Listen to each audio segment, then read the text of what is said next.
여러분 가진 게 없으십니까? 가진 게 없어서 없다는 것은 그것 때문에 많은 불편함이 있죠. 그러나 역설적으로 가진 게 없기 때문에 누릴 수 있는 특권도 많이 있습니다. 왜냐하면 더 이상 잃을 게 없기 때문에 겁나는 게 없는 거죠. 오늘 이 말씀 속에 등장하는 이 목자들의 인생을 한번 생각을 해봤습니다. 여러분, 우리는 한국에서는 유목 생활이 아니기 때문에 이 목자들의 삶이라는 것이 좀 체감이 잘 안 갑니다만, 그래서 우리는 이 목자라는 이야기를 들을 때 약간의 목가적 환상을 가질 때도 있습니다만, 이 실제로 이런 양 키우고 이런 유목 생활을 하는, 목축을 하는 지역에 가서 보면 목자들의 삶이라는 것은 참 고달픈 삶입니다. 우리 또 생각을 해보면 시골에서 과거에 가난한 집의 아들들이 가장 많이 하던 일 중에 하나가 소 키우는 거였단 말이에요. 소 끌고 나가서 소 키우고 소 먹이고 소죽 해먹이고, 저희는 그런 농사를 지어본 적이 없어서 잘 모르겠습니다만 그 시절에 경험해봤던 분들의 얘기를 들어보면은 그게 그렇게 만만한 일이 아니었다고 하더라고요. 소 한 마리 키우는 것도 그렇게 쉽지 않은 일이었는데 양떼를 그렇게 수십 마리의 여러 양떼를 키우는 목자들의 삶이라는 것은 그만큼 고된 일이었던 것 같습니다.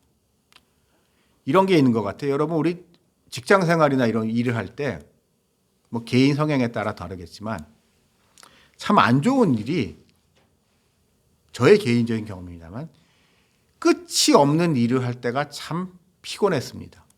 그러니까 직장인 생활을 할 때 그런 이 회사 저기서 다녀봤지만 어떤 일은 딱 여기서부터 여기까지가 일의 시작이고 끝이에요. 끝나고 나면 더 이상 그 일에 대해서 신경 쓸 필요가 없어요.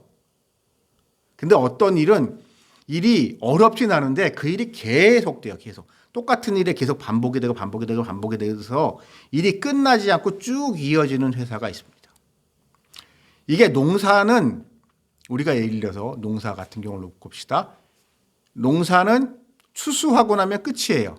추수하고 나면 쉴 수가 있어요. 농번기가 있고 농한기가 있고 딱 둘로 갈라지기 때문에 농번기 때는 막 바쁘고 힘들지만은 이맘때쯤 겨울에 이제 농사 다 끝나고 추수 다 끝나고 이제 추수한 곡식들 다 시장에 내다 팔고, 그래서 이제 두둑하게 한 몫 챙기면 집에 돌아오면서 막걸리 한잔 하고 맛있는 거 좀 사 먹고 그러고 농사 짓는 거는, 그런데 이 목축이라는 거는 생각을 해보면 끝이 없습니다. 그렇죠? 소를 계속 키워야 돼요. 그러니까 우리 그래서 그 얘기를 하더라고요. 저도 이제 한때 귀농을 좀 생각해 본 적이 있는데, 이 목축을 소 키우고 그러게 되면은 쉬지를 못한대요. 계속 정해진 시간에 따라 가지고 소 먹여야 되고, 예를 들어서 이 젖소 키우는 분들 같은 경우는 딱 시간에 맞춰서 이제 이 젖소, 이게 뭐라고 해야 되나, 그러니까 이 우유를 이 체유라고 하던 체유를 해야 되고, 그래서 이 어디를 가지를 못한다고 그러더라고요. 그러니까 벌이는 괜찮은데 어디 가지를 못하고 계속 그 일에 묶여 있어야만 한다고 그러더라고요. 오늘날도 그런데 그 옛날에 2000년 전에 목자들의 삶이라는 게 어떤 거였겠습니까? 싫든 좋든 그 양들과 계속 붙어서 24시간을 지낼 수밖에 없던 게 목자들의 삶이었겠죠. 그래서 그런 삶을 살고 싶어 하는 사람이 누가 있겠습니까? 다들 웬만하면 자기 논마직이라도, 우리 식으로 논마직이라도 좀 있고, 아니면 그게 없다고 하게 되면 어디 소작 부쳐먹을 땅 한 쪼가리 소작이라도 부쳐먹어서 지낼 수 있으면 그거라도 하면서 그럭저럭 지낼 텐데, 그거조차도 할 수 없어서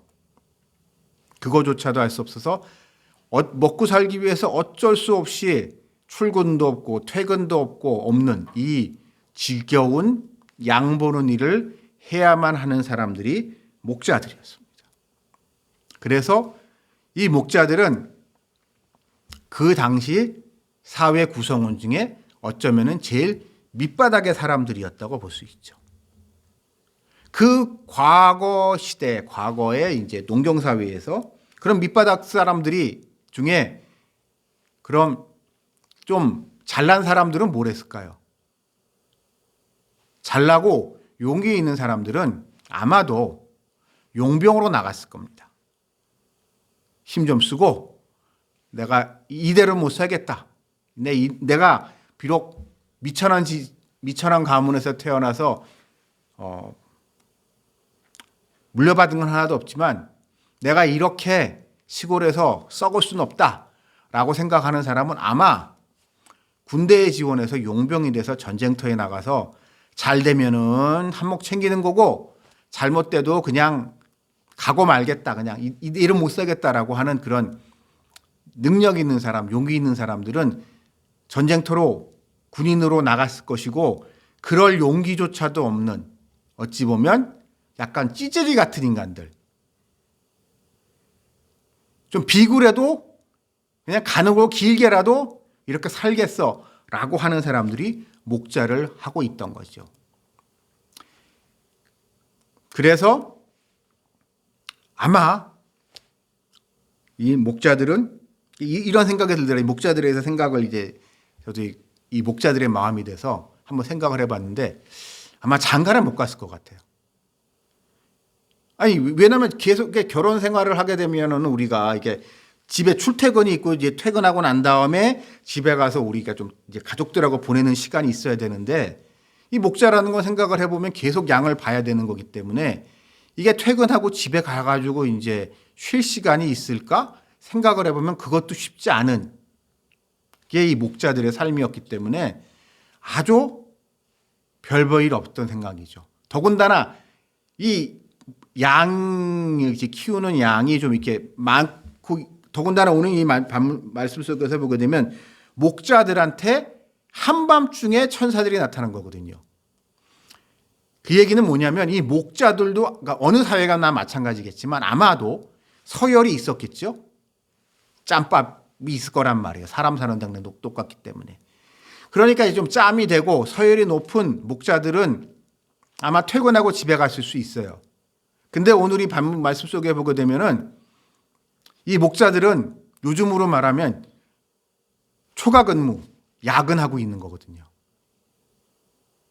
야근 내지는 숙직을 하고 있는 거거든요. 그렇기 때문에 왜요? 아무래도 짬에서 밀렸기 때문에 이 한밤중에 이제 숙직을 하고 있는 그런 목자들인 겁니다. 이런 목자들에게 천사가 나타나서 그리스도께서 나셨다는 사실을 말씀에 그 놀라운 소식을 전해주고 있습니다. 저는 이 모습을 보면서 하나님이 우리에게 어떠한 일을 하실 때 역사의 전환점에서 있었던 사건들을 생각을 해봅니다. 우리가 그런 게 있어요. 예측 가능한 위험은 더 이상 위험이 아닙니다. 거기에 우리가 대비할 수 있기 때문에. 마찬가지로 그래서 이 사회, 어느 사회나 마찬가지지만 어느 사회나 그 사회가 모순이 있는데 그 모순을 극복하는 인물들은 전혀 뜻밖의 곳에서 등장합니다.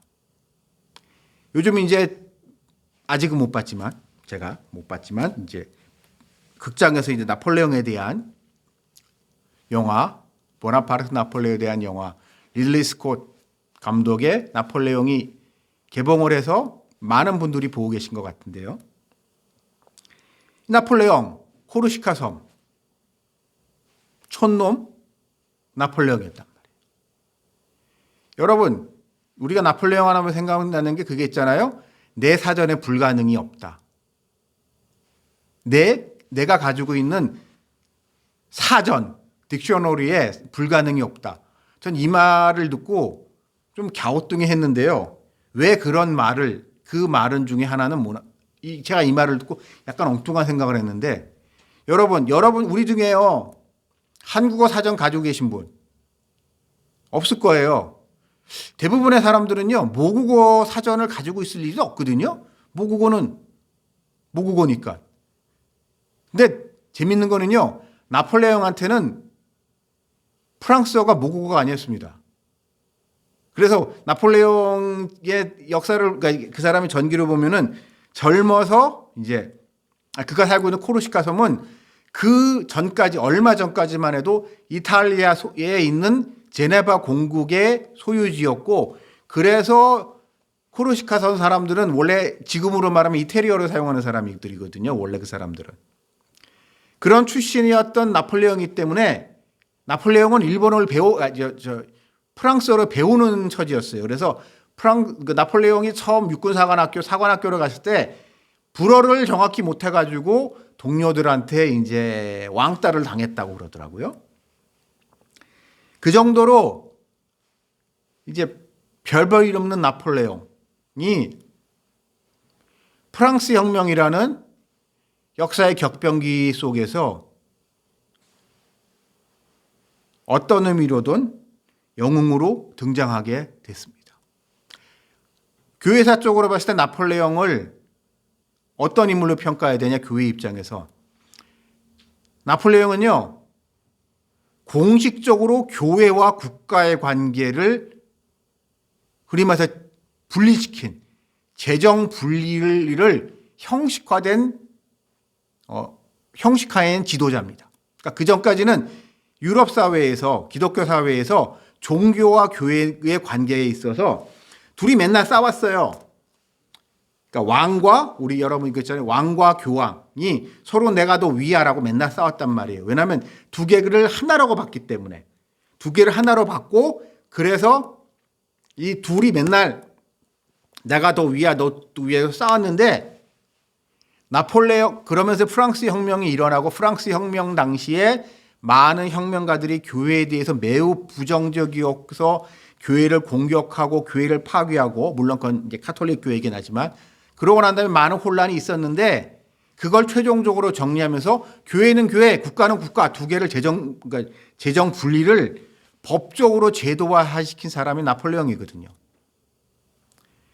그래서 오늘날과 같이 근대화된 교회의 출현, 교회의 제도, 교회와 국가의 관계 그래서 누가 무슨 종교를 믿든 그게 국가와는 아무런 상관이 없는 그런 지금 우리로부터 너무 당연한 이야기지만 그런 제도를 만드는 게 나폴레옹이에요.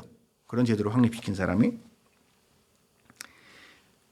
그렇듯이 그거를 통해서 교회는 국가로부터 자유로워질 수 있었습니다. 그러니까 더 이상 교회는 국가의 간섭이 없이 교회는 교회 나름대로 교회의 자치를 완전하게 누릴 수 있고 더 이상 정치적인 문제에 교회가 개입되지 않은 그럴 수 있는 틀이 만들어진 거거든요. 이렇듯이 하나님은요. 우리 인류의 역사에서 어떤 전환점에서 쓰시는 인물은 전혀 뜻밖의 인물입니다. 뜻밖의 인물이고 이 뜻밖의 인물은 주류로부터는 거리가 먼 사람들인 거죠. 비천한 출신의 사람들인 겁니다. 지금 현대인들에게는 특히 한국에서는 흑수저 신화가 되게 퍼져 있습니다. 그래서 아주 밑바닥에서부터 이게 아무것도 없이 성공한 거를 칭송하는 그거를 높게 평가하는 그런 풍토가 있지만 이거는 아주 예외적인 현상입니다. 원래 인간은 자신의 그런 혈통, 물려받은 것, 어떠한 가문 출신인가 이런 거를 중시하는 게 보다 보편적인 모습이었거든요. 그런 면에서 봤을 때 이 목자들은 그리고 나폴레옹과 같이 정말 별 볼 일 없는 사람들이었기 때문에 아마 본인들도 이러한 일에 본인이 쓰임을 받을 거라고는 추호도 생각하지 않았을 텐데 하나님은 이 그리스도가 이 땅에 나셨다는 이 기쁜 소식, 이 복음을 그들에게 가장 먼저 알려주셨습니다. 이렇듯 하나님은 자신의 일을 그런 자들을 통해서 세상에 알리신 거죠. 근데 여기서 저는 흥미로운 사실을 한 가지 약간의 상상을 좀 해봤습니다. 이 목자들은 이 소식을 전했을 때 어떤 생각이 들었을까요? 오늘 본문에도 약간 그런 게 있지만 두렵고 떨렸을 겁니다. 제가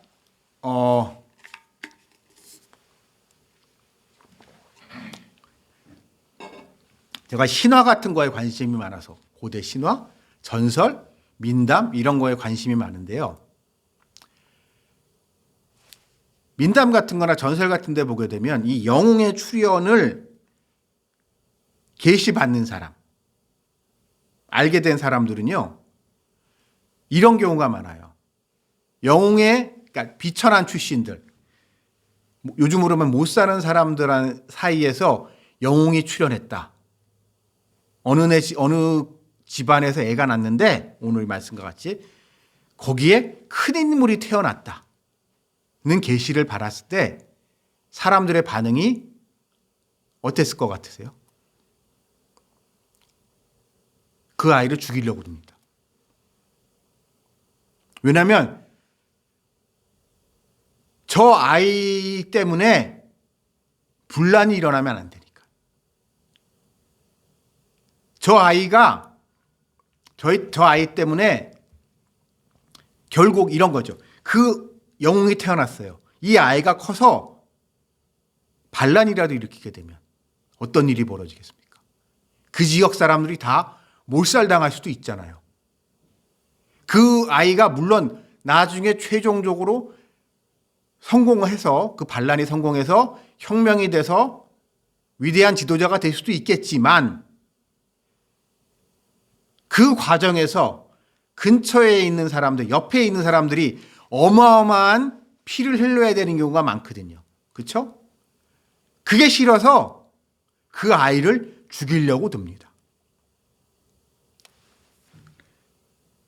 이 목자들 그렇기 때문에 어찌 보면 이러한 소식을 들었을 때 목자들은요. 보통 사람들이라면은 이 소식을 듣고 두렵고 떨리고 어떻게 하면 좋겠지? 라고 생각을 하면서 도망을 가거나 같은 그러한 반응을 보이기 쉽습니다. 어차피 잃을 게 없는 사람들이잖아요. 이 사람들은. 이 목자들 요즘으로 말하면 노가다 비슷한 사람들이거든요. 노가다들, 잡부들 보게 되면 이 현장에 마음이 안 들면 다음부터 그 현장 안 들어가고 저쪽 가버리면 그만이잖아요. 이 자리에 피해서. 그런 사람들인데도 이런 사람들이 그리스도를 영접할 뿐만 아니라 그리스도께서 나셨다는 소식을 그 마리아와 요셉은 물론이고 주변에 그 소문을 퍼뜨리고 다닙니다. 전 이러한 목자들의 용기가 대단하다는 생각이 듭니다.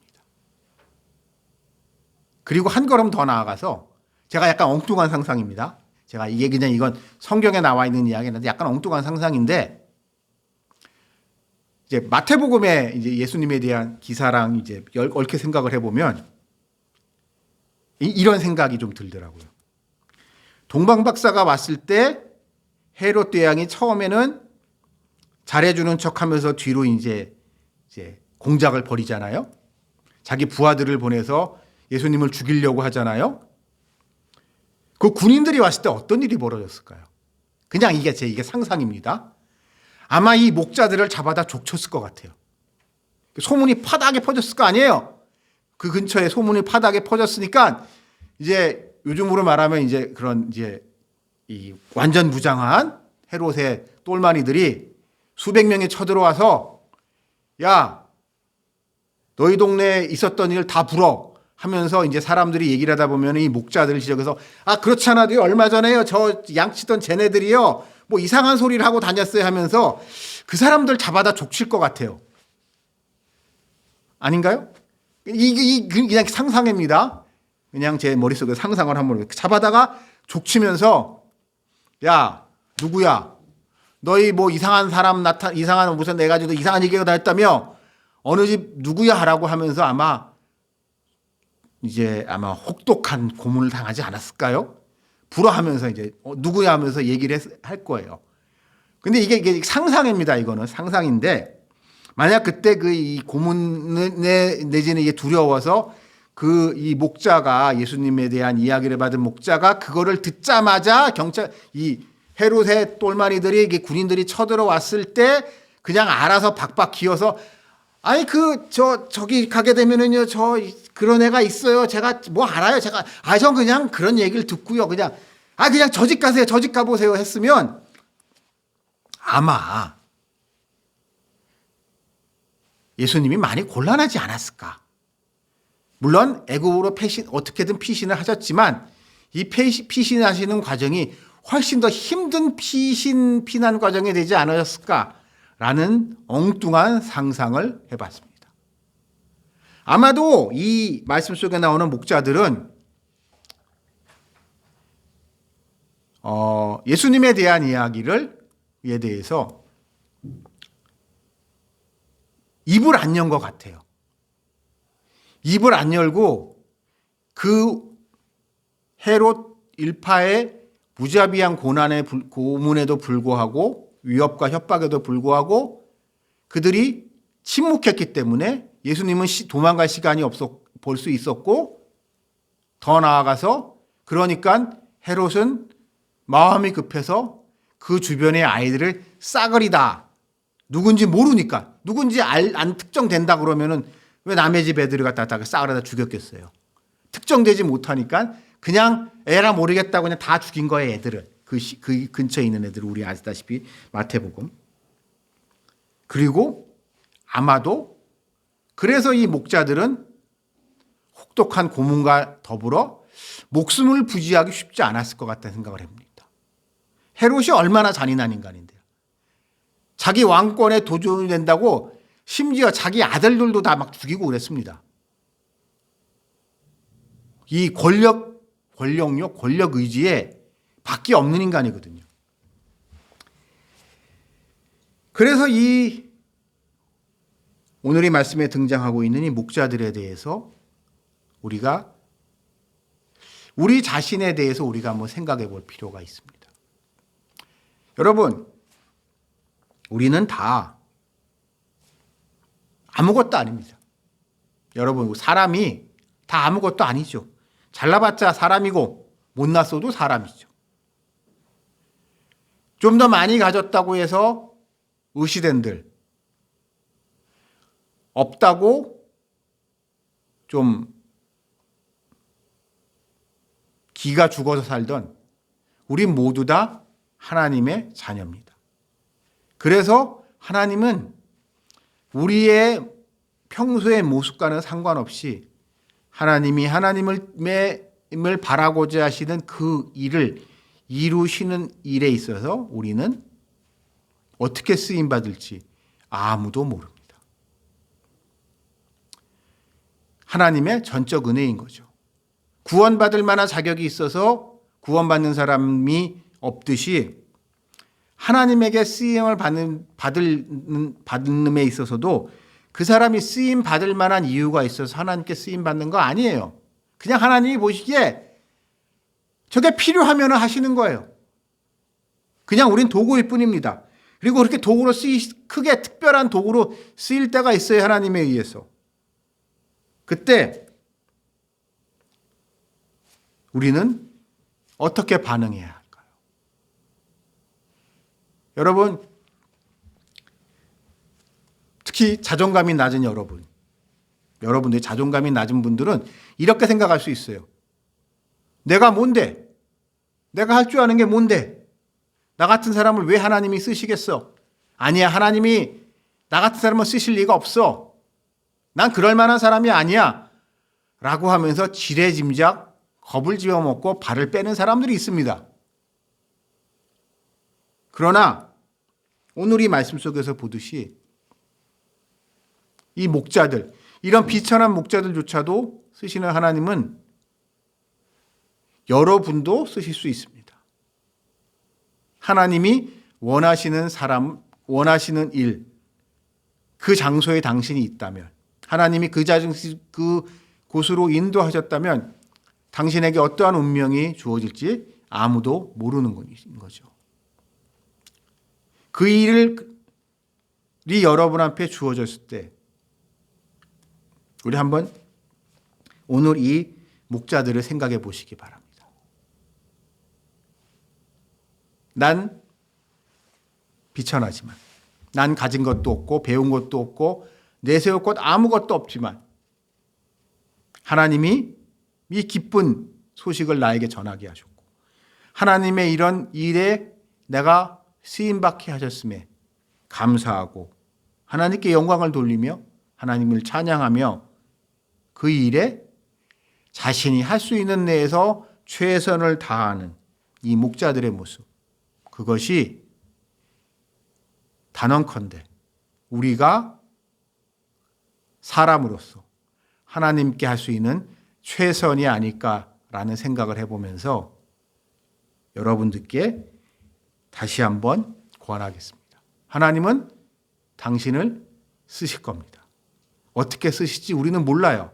하지만 하나님은 하나님의 섭리 안에서 다 여러분에 대한 아무리 사소한 일일지라도 하나님께서는 다 계획 중에 계시고 그 계획 안에서 하나님이 여러분에게 주시는 그 사명에 최선을 다하면서 그것을 통하여 하나님께 영광 돌리시는 여러분이 되시기를 주님의 이름으로 기원합니다. 우리 같이 기도드리시겠습니다.